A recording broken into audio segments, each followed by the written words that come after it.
Birthday ആഘോഷിക്കുക എന്നത് നമ്മുടെ ദൈനംദിന ജീവിതത്തിലെ ഒരു സാധാരണ കാര്യമായി മാറിയിട്ടുണ്ട്.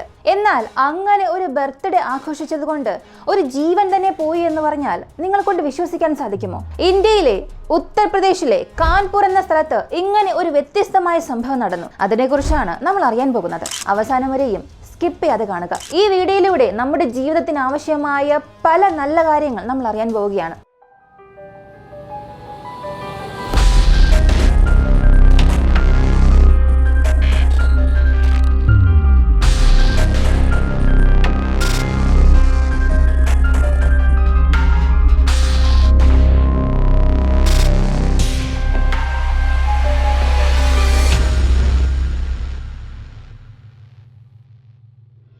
കാൺപൂരിൽ മനീഷ് ഖനോഡി എന്ന വളരെ പ്രസിദ്ധനായ ഒരു ടെക്സ്റ്റൈൽസ് ബിസിനസ്മാൻ ഉണ്ടായിരുന്നു. ഇദ്ദേഹം ചെറിയ കാലത്തിൽ തന്നെ ഈ ബിസിനസ് ഇൻഡസ്ട്രിയിൽ കൊടികെട്ടി പറന്നു ഒരുപാട് പണം സമ്പാദിക്കാൻ തുടങ്ങി. ഇദ്ദേഹത്തിന് മൊത്തം 3 മക്കൾ, 2 ആൺമക്കളും ഒരു പെൺകുഞ്ഞും. മൂത്ത മകന്റെ പേര് കുഷാര ഖനോഡി. അവൻ 11ാം ക്ലാസ് പഠിക്കുന്നു. അവന് 16 വയസ്സ്.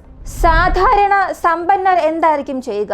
അവരുടെ കയ്യിൽ ഒരുപാട് പണമുള്ളത് കൊണ്ട് വീട്ടിൽ സംഭവിക്കുന്ന ചെറിയ ചെറിയ കാര്യങ്ങൾ അവർ വളരെ ആഡംബരമായി തന്നെ ആഘോഷിക്കും. എല്ലാവരുടെയും ശ്രദ്ധ തങ്ങളിലേക്ക് വരണം എന്നവർ ആഗ്രഹിക്കും. അതിനാൽ മൂത്ത മകന് 16 വയസ്സായപ്പോൾ അത് ഒന്ന് സെലിബ്രേഷൻ ആക്കാനായി എല്ലാവരെയും വിളിച്ചു. ബിസിനസ് പാർട്ട്നേഴ്സ്, ബന്ധുക്കൾ, സുഹൃത്തുക്കൾ എല്ലാവരെയും ആ ഫംഗ്ഷൻ അവർ ക്ഷണിച്ചു. 2023 ഒക്ടോബർ മാസം 13-ാം തീയതി ഈ ഫംഗ്ഷൻ കാൺപൂരിൽ മനീഷിന്റെ വീട്ടിൽ വെച്ച് നടക്കുന്നു. ഏകദേശം 500-ലധികം വ്യക്തികൾ അതിൽ പങ്കെടുത്തു. അത് ഒരു സാധാരണ ബർത്ത്ഡേ പാർട്ടി പോലെ തന്നെയായിരുന്നു. അതും നന്നായി നടന്നവസാനിച്ചു. എല്ലാവരും അവരവരുടെ വീടുകളിലേക്ക് പോയി. എന്നാൽ ഇപ്പോൾ ഈ ഒരു മനീഷ് തൻ്റെ മകന് വേണ്ടി നടത്തിയ ബർത്ത്ഡേ പാർട്ടി മകന്റെ ജീവിതത്തിൽ എത്ര വലിയ ആപത്തുണ്ടാക്കാൻ പോകുന്നു എന്നുള്ളത് മനീഷിന് ആ സമയം അറിയില്ലായിരുന്നു. ബർത്ത്ഡേ കഴിഞ്ഞ അടുത്ത ചില ദിവസത്തിൽ ആ മകൻ എന്ത് സംഭവിക്കാൻ പോകുന്നു എന്ന് പോലും മനീഷ് അപ്പോൾ ചിന്തിച്ചില്ല. കുഷാര ഖനോഡി എന്ന ആ 11ാം ക്ലാസ് പഠിക്കുന്ന കുഞ്ഞിന്റെ ജീവിതം എല്ലാ ദിവസവും സ്കൂളിലേക്ക് പോകും. സ്കൂൾ കഴിഞ്ഞതും എക്സ്ട്രാ കോച്ചിങ് സെന്ററിലേക്ക് പോകും. അവിടെ ചെന്ന് ഒരു വൈകുന്നേരം 5:30 വീട്ടിലേക്ക് വരും. 2023 ഒക്ടോബർ മാസം 30-ാം തീയതി എപ്പോഴത്തെയും പോലെ സ്കൂളിൽ പോയി. പിന്നീട് കോച്ചിങ് സെന്ററിലേക്കും പോയി. എന്നാൽ ആ ട്യൂഷൻ അവസാനിച്ചു കഴിഞ്ഞിട്ടും അവൻ വീട്ടിലെത്തിയില്ല. ഒരു 5:30-6 മണി വരെയും വീട്ടിലുള്ളവർ കാത്തിരുന്നു. എന്നിട്ടും അവൻ എത്തിയില്ല. അമ്മയ്ക്ക് ചെറിയൊരു ഭയം വരാൻ തുടങ്ങി. തന്റെ മകൻ എവിടെ പോയാലും തന്നോട് പറയാതെ പോകില്ല. ഇപ്പൊ എന്തോ ഒരു സംശയത്തിൽ മകനെ ഫോൺ വിളിച്ചു നോക്കി. അവന്റെ ഫോൺ സ്വിച്ച് ഓഫ് ആണ്. ആ അമ്മയ്ക്ക് ഇപ്പൊ പല ചിന്തകൾ വരാൻ തുടങ്ങി. ഉടൻ തന്നെ 6 മണിക്ക് ഭർത്താവിനെ ഫോൺ വിളിച്ചു പറഞ്ഞു. അദ്ദേഹം ഫാക്ടറിയിലായിരുന്നു. മനീഷ് പറഞ്ഞത്, നീ ഭയപ്പെടണ്ട, കൂട്ടുകാരുമൊത്ത് പുറത്തെവിടെങ്കിലും പോയിട്ടുണ്ടാകും, അവൻ എന്തെങ്കിലും അത്യാവശ്യമായിരിക്കും, നീ ഭയപ്പെടണ്ട, തീർച്ചയായും അവൻ വീട്ടിൽ എത്തുമെന്ന് പറഞ്ഞ് സമാധാനപ്പെടുത്തി ഫോൺ വെച്ചു. പക്ഷെ ആ അമ്മയ്ക്ക് ഒരു സമാധാനം ഉണ്ടായില്ല. തന്റെ മകൻ എന്തോ ഒരു ആപത്ത് ഉണ്ടാകാൻ പോകുന്നു, അവൻ എന്തോ ആപത്തിലാണ് എന്ന പല ചിന്തയുണ്ടാകാൻ തുടങ്ങി. വീണ്ടും വീണ്ടും ഫോൺ വിളിച്ചു നോക്കാൻ തുടങ്ങി. വീടിന് മുൻപിൽ തന്നെ വന്നിരിക്കുന്നു. മകൻ വരുന്നതും നോക്കി. ആ സമയത്താണ് അവരുടെ വീടിന് മുൻപിലെ ബാൽക്കണിയിൽ ഒരു ലെറ്റർ തൂങ്ങിക്കിടക്കുന്നത് കാണുന്നു. അവിടെയുള്ള സെക്യൂരിറ്റിയോട് ചോദിച്ചപ്പോൾ ഒരാൾ ഈ ലെറ്റർ തരാനായി വന്നിരുന്നു. എന്നോട് കൊടുക്കാൻ ആവശ്യപ്പെട്ടു. ഞാനും പറ്റില്ല, നിങ്ങൾ തന്നെ കൊണ്ടുപോയി നൽകാനും പറഞ്ഞു. അങ്ങനെയാണെങ്കിലും ഒരു ലെറ്റർ തരാൻ വന്ന പോസ്റ്റ്മാൻ എന്തായിരിക്കും ചെയ്യുക? വീടിന്റെ കതക് തട്ടി അതൊന്ന് അറിയിക്കും. പക്ഷേ ബാൽക്കണിയിൽ ഈ ലെറ്റർ വന്ന് വെച്ചിട്ട് പോയിട്ടുണ്ട്. അപ്പോൾ എന്തോ ഒരു സംശയത്തിൽ ആ ലെറ്റർ എടുത്ത് വായിച്ചു. മൊത്തം 2 പേജ് ഉണ്ട്. ആദ്യത്തെ പേജിൽ എഴുതിയിരിക്കുന്നത്, നിങ്ങളുടെ മകനെ ഞങ്ങൾ തട്ടിക്കൊണ്ടുപോയി, ഞങ്ങൾക്ക് മൊത്തം 30 ലക്ഷം രൂപ പണം ആവശ്യമാണ്, നിങ്ങളുടെ മകനെ ഞങ്ങൾ ജീവനോടുകൂടി തന്നെ തിരികെ അയക്കും. ഇങ്ങനെ ലെറ്ററിൽ എഴുതിയിരുന്നു. ഇത് വായിച്ച ഉടൻ തന്നെ ആ അമ്മയുടെ പകുതി ജീവൻ നഷ്ടമായി. അടുത്ത 10 മിനിറ്റിൽ തന്റെ ഭർത്താവിനെ ഫോൺ വിളിക്കുന്നു. അദ്ദേഹം വീട്ടിലേക്ക് വരുന്നു. 2 പേരും ലെറ്റർ വായിക്കുന്നു. അവർക്ക് മനസ്സിലായത് ആ ലെറ്ററിൽ പല രീതിയിലുള്ള മതപരമായ ഒരുപാട് കാര്യങ്ങൾ എഴുതിയിട്ടുണ്ട്. ഒരു ഭാഗത്ത് മുസ്ലിംസിനെ സംബന്ധിക്കുന്ന രീതിയിലുള്ള ചില വാക്യങ്ങൾ, മറ്റൊരു ഭാഗത്ത് ഹിന്ദു മതവുമായി ബന്ധപ്പെട്ട ചില വാക്യങ്ങൾ ഉണ്ടായിരുന്നു. അതിൽ പ്രധാനപ്പെട്ട ഒരു കാര്യം പറഞ്ഞത്, നിങ്ങൾ ഈ ലെറ്റർ വായിച്ചതിന് ശേഷം പോലീസിൽ പോകാനേ പാടില്ല. നിങ്ങൾ പോലീസിൽ പോകാതിരിക്കുന്നിടത്തോളം നിങ്ങളുടെ മകന്റെ ജീവൻ സുരക്ഷിതമാണ്. ഒരു പക്ഷെ അങ്ങനെ പോവുകയാണെങ്കിൽ, അങ്ങനെ പോയി എന്ന് ഞങ്ങൾക്ക് മനസ്സിലായാൽ അവൻ ജീവനോടിരിക്കില്ല. തട്ടിക്കൊണ്ടുപോകുന്ന എല്ലാവരും പറയുന്ന ഒരു സാധാരണ കാര്യം തന്നെയാണ്. എന്നാൽ ആ ലെറ്ററിൽ മറ്റൊരു കാര്യം പറഞ്ഞിട്ടുണ്ടായിരുന്നു. മനീഷിന് ഗുജറാത്തിൽ മറ്റൊരു സഹോദരനുണ്ട്. ആ സഹോദരനോട് ഇക്കാര്യം പറയാൻ പാടില്ല. ഇങ്ങനെ ആ ലെറ്ററിൽ പ്രത്യേകം എഴുതിയിട്ടുണ്ടായിരുന്നു. ആ ലെറ്റർ വായിച്ചപ്പോൾ തന്നെ മനീഷിന്റെ മനസ്സിൽ തോന്നിയത്, രണ്ട് കാര്യം വ്യക്തമായി മനസ്സിലായി. ഈ ലെറ്ററിൽ എഴുതിയ വ്യക്തി തീർച്ചയായും മകനെ തട്ടിക്കൊണ്ട് പോയിട്ടുണ്ട്. കൂടാതെ ഈ കുടുംബത്തെ നന്നായി അറിയാവുന്ന ഒരു വ്യക്തിയാണ് അത്. കാരണം സഹോദരൻ ഗുജറാത്തിലാണ് എന്നുള്ളത് മനസ്സിലായിട്ടുണ്ട്. അതും എന്തുകൊണ്ട് അദ്ദേഹത്തോട് പറയണ്ട എന്നും പറഞ്ഞു. അപ്പോൾ തീർച്ചയായും ഈ കുടുംബവുമായി ബന്ധപ്പെട്ട ആരോ തന്നെയാണ് എന്ന് മനീഷിന് മനസ്സിലായി. ബന്ധു, സുഹൃത്ത്, ഓഫീസിലെ വർക്ക് ചെയ്യുന്നവർ, ആര് വേണമെങ്കിലും ആകാം. കൂടാതെ മതപരമായ പല കാര്യങ്ങൾ എഴുതി അവരെ ആശയക്കുഴപ്പത്തിലാക്കാൻ ശ്രമിച്ചിട്ടുണ്ട്. ആ വ്യക്തി പോലീസിൽ പോകണ്ട എന്ന് പറഞ്ഞാൽ പോലും മനീഷ് അടുത്ത സെക്കൻഡ് പോലീസിനോട് പോയി കാര്യം പറഞ്ഞു. പോലീസുകാർ സാധാരണ ഇങ്ങനെയുള്ള കേസുകൾ പതുക്കെ മാത്രമേ ഹാൻഡിൽ ചെയ്യൂ. പക്ഷെ ഇയാൾ ഒരു ബിസിനസ് ആണ്, ഒരുപാട് പണമുണ്ട്.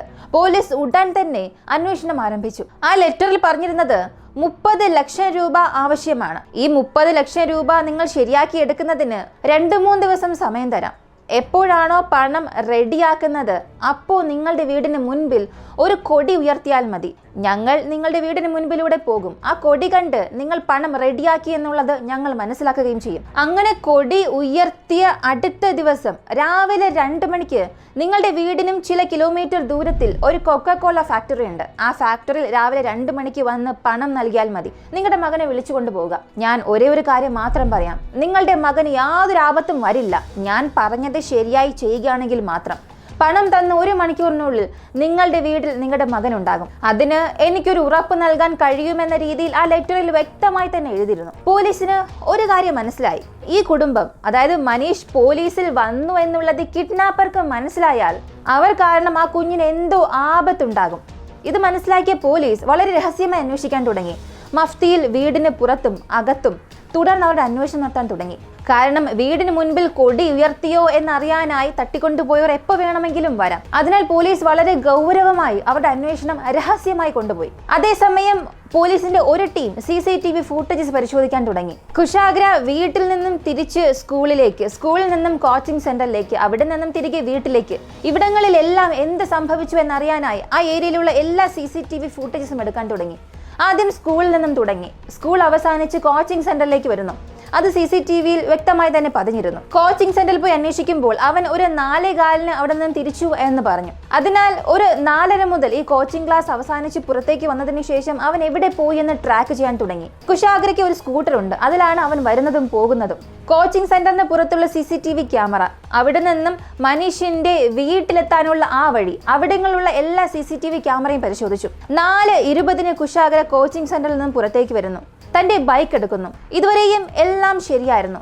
ബൈക്ക് എടുത്ത് കോച്ചിങ് സെന്ററിൽ നിന്നും തിരിക്കുമ്പോൾ ഒരു 30-35 വയസ്സ് തോന്നിക്കുന്ന വ്യക്തി ആ വണ്ടിയെ തടഞ്ഞു നിർത്തുന്നു. അയാൾ കുശാഗ്രയോട് എന്തോ സംസാരിക്കുന്നു. പിന്നീട് 2 പേരും ഒരുമിച്ച് ബൈക്കിൽ കയറി. ഒരു പക്ഷേ അയാൾ കുശാഗ്രയോട് ലിഫ്റ്റ് ചോദിച്ചതായിരിക്കാം എന്ന് പോലീസ് കരുതി. ഇപ്പൊ 2 പേരും ഏത് റൂട്ടിൽ പോകുന്നു എന്ന് വീണ്ടും ആ വഴിയിലുള്ള CCTV ഫൂട്ടേജ് എല്ലാം പരിശോധിക്കാൻ തുടങ്ങി. അവൻ എപ്പോഴും കോച്ചിങ് സെന്ററിൽ നിന്നും തന്റെ വീട്ടിലേക്ക് ഏത് റൂട്ടിലാണോ പോകുന്നത് ആ റൂട്ട് അല്ലാതെ മറ്റു റൂട്ടിലേക്കായിരുന്നു പോയത്. അവിടെയുള്ള CCTV പരിശോധിക്കുമ്പോൾ ഒരു സ്ട്രീറ്റിൽ ആ വണ്ടി നിൽക്കുന്നു. കുശാഗ്രയും അവന്റെ കൂടെ വന്ന ആ വ്യക്തിയും 2 പേരും താഴെ ഇറങ്ങുന്നു. ഒരുപക്ഷെ ലിഫ്റ്റ് ചോദിച്ച വ്യക്തിയുടെ വീടായിരിക്കാം അത്. അങ്ങനെ ആ വീടിന് ഓപ്പോസിറ്റ് തന്നെ ഒരു ഷോപ്പ് ഉണ്ട്. ആ ഷോപ്പിലും ഒരു CCTV ക്യാമറയുണ്ട്. ആ ക്യാമറയിലൂടെ ഇതെല്ലാം വ്യക്തമായി തന്നെ കാണുന്നുണ്ട്. കുശാഗ്ര ആ വ്യക്തിയും ആ വീടിനുള്ളിലേക്ക് കയറുന്നു. വീടിനുള്ളിലേക്ക് കയറി 30-35 മിനിറ്റ് കഴിഞ്ഞ് ആ ഒരു വ്യക്തി മാത്രം വീട്ടിൽ നിന്ന് പുറത്തേക്ക് വരുന്നു. കുശാഗ്ര ആ വീടിനുള്ളിൽ നിന്നും പുറത്തേക്ക് വന്നതിന്റെ യാതൊരു അടയാളമോ CCTV ദൃശ്യങ്ങളോ ഇല്ല.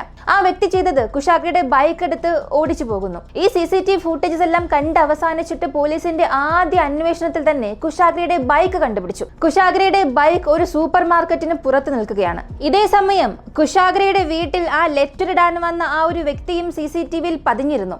ഇതിനെക്കുറിച്ച് പോലീസ് ആ സെക്യൂരിറ്റിയോട് ചോദിച്ചു. സെക്യൂരിറ്റി പറഞ്ഞത് ഒരാൾ ഹെൽമെറ്റ് ധരിച്ചുകൊണ്ട് വന്നു, മുഖം മുഴുവനും മാസ്ക് വെച്ച് മറച്ചിട്ടുണ്ടായിരുന്നു. മനീഷിന്റെ വീട് എവിടെയാണെന്ന് എന്നോട് ചോദിച്ചു. ഞാൻ എന്തിനാണെന്ന് ചോദിച്ചപ്പോൾ ഈ ലെറ്റർ നൽകാനാണെന്നും പറഞ്ഞു. എന്നോട് ഈ ലെറ്റർ തന്നിട്ട് അത് കൊണ്ട് നൽകാമോ എന്നും അയാൾ ചോദിച്ചു. പക്ഷെ ഞാനത് വാങ്ങിയില്ല. നിങ്ങൾ തന്നെ കൊണ്ട് നൽകണമെന്ന് ആവശ്യപ്പെട്ടു. പക്ഷെ അപ്പോഴും എനിക്ക് എന്തോ ഒരു സംശയം തോന്നി. അയാളുടെ പെരുമാറ്റത്തിലും സംശയമുണ്ടായിരുന്നു. ആരും ഇങ്ങനെ ലെറ്റർ ഡെലിവറി ചെയ്യാൻ വരുമ്പോൾ മുഖം മുഴുവനും മറച്ചുകൊണ്ട് വരില്ല. മാത്രമല്ല എന്നെ സംശയത്തിലാട്ടിയ മറ്റൊരു കാര്യം, അയാൾ വന്ന സ്കൂട്ടറിൽ മുൻപിലും പുറകിലുമായി നമ്പർ പ്ലേറ്റ് ഉണ്ടായിരിക്കും. പക്ഷെ ആ നമ്പർ പ്ലേറ്റ് മുഴുവനും എന്തോ ഒരു കർച്ചീഫ് ഉപയോഗിച്ച് കെട്ടി മറച്ചു വെച്ചിരിക്കുകയായിരുന്നു. ആ നമ്പർ ആർക്കും അറിയാതിരിക്കാൻ വേണ്ടി. അവിടെയായിരുന്നു എനിക്ക് സംശയം ഊർജിച്ചത്. അയാൾ ബൈക്ക് നിർത്തി ലെറ്റർ ഡെലിവറി ചെയ്യാൻ പോയ സമയത്തിനുള്ളിൽ ഞാൻ ആ കർച്ചീഫ് മാറ്റി എനിക്ക് സംശയമുള്ള ആ ബൈക്ക് നമ്പർ ഞാൻ നോട്ട് ചെയ്തു. പോലീസിന് ഈ ഒരു കേസിൽ വലിയൊരു വഴിത്തിരിവായിരുന്നു അത്. കുശാഗ്ര അവസാനമായി കോച്ചിങ് സെന്ററിൽ നിന്നും എവിടെ പോയി എന്ന് മനസ്സിലായി. അവരുടെ വീട്ടിൽ ലെറ്റർ ഇടാൻ വന്ന വ്യക്തിയുടെ ബൈക്ക് നമ്പറും പോലീസിന് ഇപ്പോൾ കിട്ടി. ഈ രണ്ട് വ്യത്യസ്തമായ തെളിവുകൾ ഉപയോഗിച്ച് ആ കിഡ്നാപ്പറിലേക്ക് അടുക്കാൻ ശ്രമിക്കുന്നു. ആദ്യം ഇവരുടെ വീട്ടിൽ ആ ലെറ്റർ ഇടാൻ വന്ന ബൈക്ക് അത് ആരുടേതാണെന്ന് അന്വേഷിക്കുന്നു. അത് രചിത്ര എന്നൊരു പെൺകുട്ടിയുടേതായിരുന്നു. ആരാണ് ഈ രചിത്ര എന്ന് അന്വേഷിക്കാൻ തുടങ്ങി. രചിത്ര ഇതിനകം തന്നെ മനീഷിന് വളരെ അടുപ്പമുള്ള ഒരു പെൺകുട്ടിയായിരുന്നു. അത് ആരാണെന്ന് അന്വേഷിക്കുമ്പോൾ മനീഷ് ചില വർഷങ്ങൾക്ക് മുൻപ് തന്റെ 2 ആൺമക്കൾക്കും ഹോം ട്യൂഷൻ നടത്തിയിരുന്നു. അതിൽ രചിത്ര എന്ന ടീച്ചറായിരുന്നു വീട്ടിലേക്ക് വരികയും 2 മക്കൾക്കും ട്യൂഷൻ എടുത്തത്. 2 വർഷം ആ വീട്ടിലേക്ക് വന്ന് പഠിപ്പിച്ചു കൊടുത്തു. അതിനാൽ ആ കുടുംബവുമായി അവർക്ക് നല്ലൊരു ബന്ധമുണ്ടായിരുന്നു, ഒരു ഫാമിലി ഫ്രണ്ട് പോലെ. അവസാനമായി മകന്റെ ബർത്ത്ഡേ ഫംഗ്ഷനും രചിത്രയെ ഇൻവൈറ്റ് ചെയ്തിട്ടുണ്ടായിരുന്നു. അങ്ങനെയാണെങ്കിൽ രചിത്രയ്ക്കും ഈ തട്ടിക്കൊണ്ടു പോകലിനും എന്തെങ്കിലും ബന്ധമുണ്ടോ എന്ന രീതിയിൽ പോലീസ് അന്വേഷിക്കാൻ തുടങ്ങി. മറ്റൊരു ടീം കുശാഗ്ര അവസാനമായി എവിടെ പോയി എന്നിപ്പോ കണ്ടുപിടിച്ചു. അതേ വീട്ടിലേക്ക് ചെന്നാൽ തീർച്ചയായും അവിടെ അവൻ ഉണ്ടാകും. അവനെ ജീവനോടുകൂടി തിരികെ കൊണ്ടുവരാമെന്ന വിശ്വാസത്തിൽ ഉടൻ ആ വീട്ടിലേക്ക് പോയി കതക് തകർത്തകത്തേക്ക് പോയി. പക്ഷെ അവിടെയായിരുന്നു പോലീസ് ഒട്ടും പ്രതീക്ഷിക്കാത്ത ഒരു സംഭവം ഉണ്ടായത്. അവനെ ജീവനോടുകൂടി തിരികെ കൊണ്ടുവരാം എന്ന പ്രതീക്ഷയോടുകൂടി പോയി പോലീസ് അവിടെ പരാജയപ്പെട്ടു. കുശാഗ്രയുടെ ഡെഡ് ബോഡി ആയിരുന്നു കണ്ടെത്തിയത്. ആ 16 വയസ്സുള്ള കുഞ്ഞിന്റെ കൈകാലുകൾ കെട്ടിയിരുന്നു. കഴുത്ത് ഒരു കയർ ഉപയോഗിച്ച് ഞെരുക്കി ക്രൂരമായി കൊന്നിട്ടുണ്ട്. സത്യത്തിൽ ഇങ്ങനെ ഒന്ന് പോലീസ് പ്രതീക്ഷിച്ചതേ ഇല്ലായിരുന്നു. തട്ടിക്കൊണ്ടുപോയുടെ ഉദ്ദേശം എന്താണ്? 30 ലക്ഷം രൂപ പണം വാങ്ങുക. അങ്ങനെ പണം കിട്ടുന്നത് വരെയും ഒരാളെ കൊല്ലില്ല. പക്ഷെ പണം തരില്ല എന്ന് പോലും പറഞ്ഞില്ല. പണം കിട്ടുന്നതിന് മുൻപ് തന്നെ എന്തുകൊണ്ട് അവനെ കൊന്നു എന്ന് പോലീസിന് മനസ്സിലായില്ല. ശരി, എന്ത് തന്നെയായാലും ഇത് ആരുടെ വീടാണ് എന്ന് നോക്കുമ്പോൾ പ്രഭാത് ശുക്ല എന്നയാളുടെ വീടാണെന്ന് പോലീസ് കണ്ടെത്തി. പോലീസ് അവരുടെ പക്കലുള്ള CCTV ഫൂട്ടേജസ് എടുത്ത് അതിൽ നിന്നും അയാളുടെ ഫോട്ടോ എടുത്ത് അയൽവാസിയോട് കാണിക്കുമ്പോൾ ഇയാൾ തന്നെയാണ് പ്രഭാത് ശുക്ല. അങ്ങനെയാണെങ്കിൽ ഇയാൾക്കും ട്യൂഷൻ ടീച്ചറായ രചിത്രയ്ക്കും എന്താണ് ബന്ധമെന്ന് പരിശോധിക്കുമ്പോൾ ഇവിടെയാണ് പോലീസ് എല്ലാ ഡോട്ട്സും കണക്ട് ചെയ്യാൻ തുടങ്ങിയത്.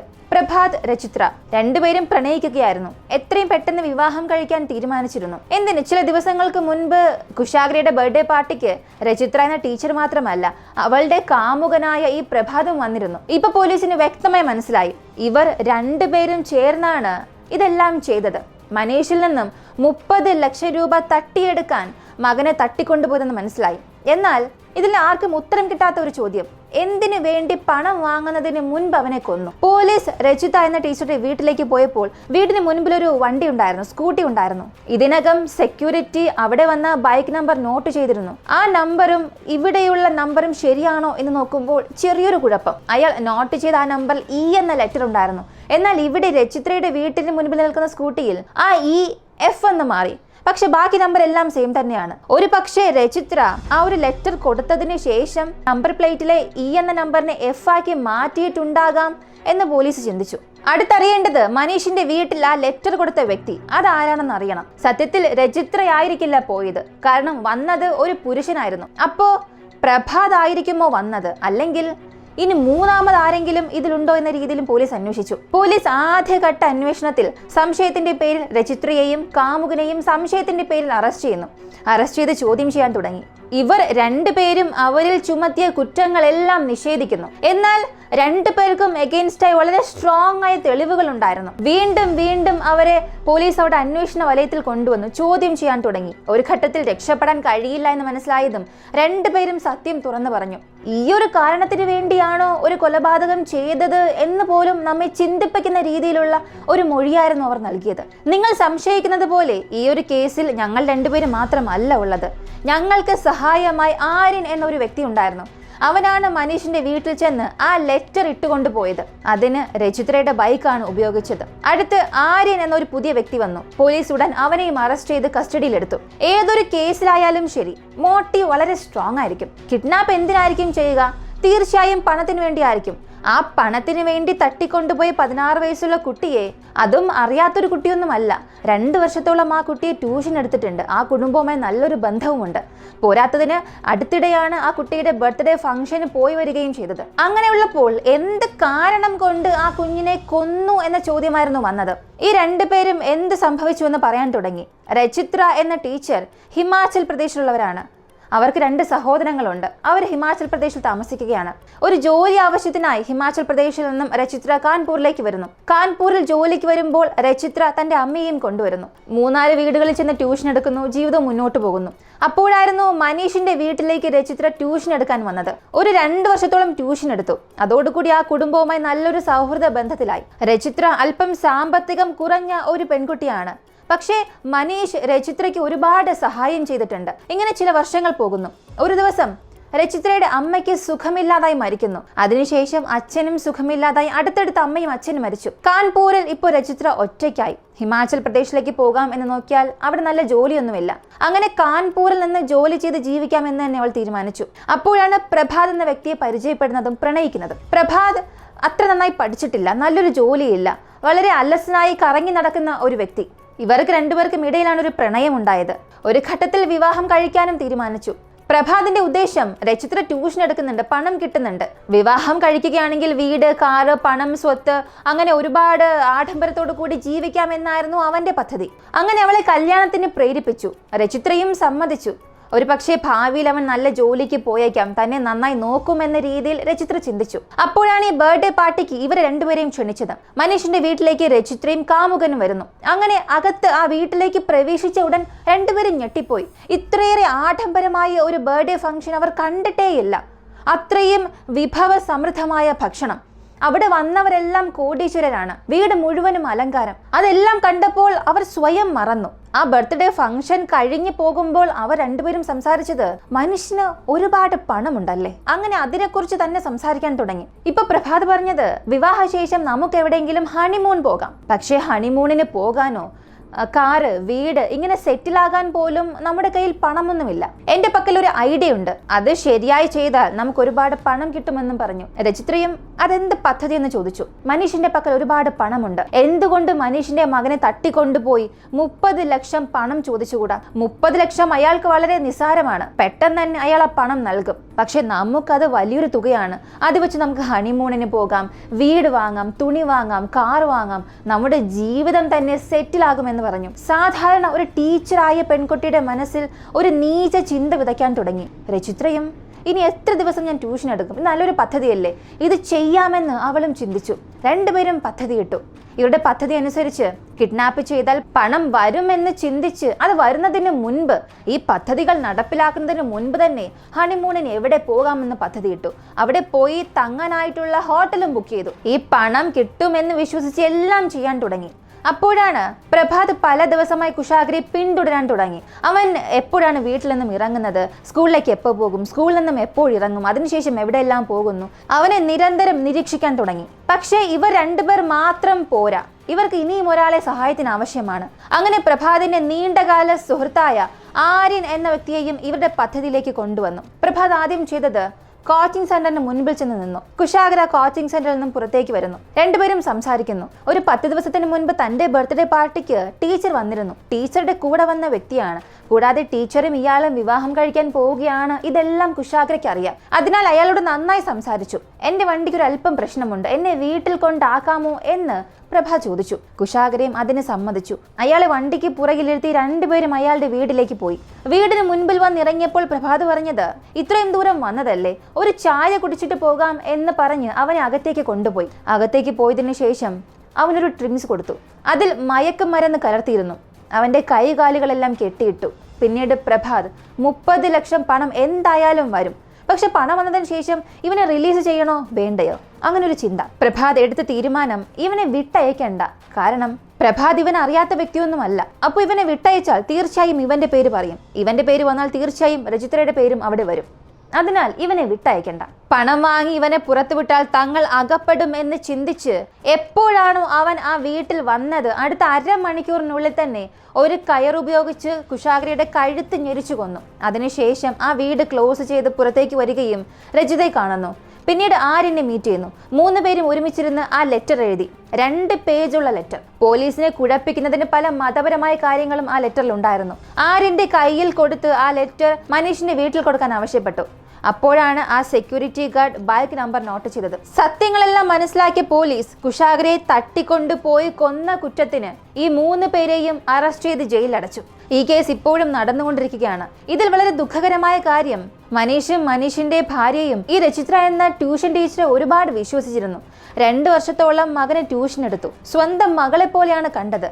മനീഷ് പലതവണ പറഞ്ഞിട്ടുണ്ട്, നിന്നെ എൻ്റെ സ്വന്തം മകളെ പോലെയാണ് കാണുന്നത്. നിനക്ക് എന്താവശ്യമുണ്ടെങ്കിലും എന്നോട് ചോദിക്കാം. നിന്റെ വിവാഹം ഞാൻ തന്നെ നടത്തിത്തരാം എന്ന രീതിയിൽ ഒരുപാട് തവണ പറഞ്ഞിട്ടുണ്ട്. സ്വന്തം മകളെ പോലെ നോക്കിയ ഒരു പെൺകുട്ടി മറിച്ച് ചെയ്തത് അവരുടെ സ്വന്തം മകനെ തന്നെ തട്ടിക്കൊണ്ടുപോയി യാതൊരു ദയം കൂടാതെ കൊന്നു.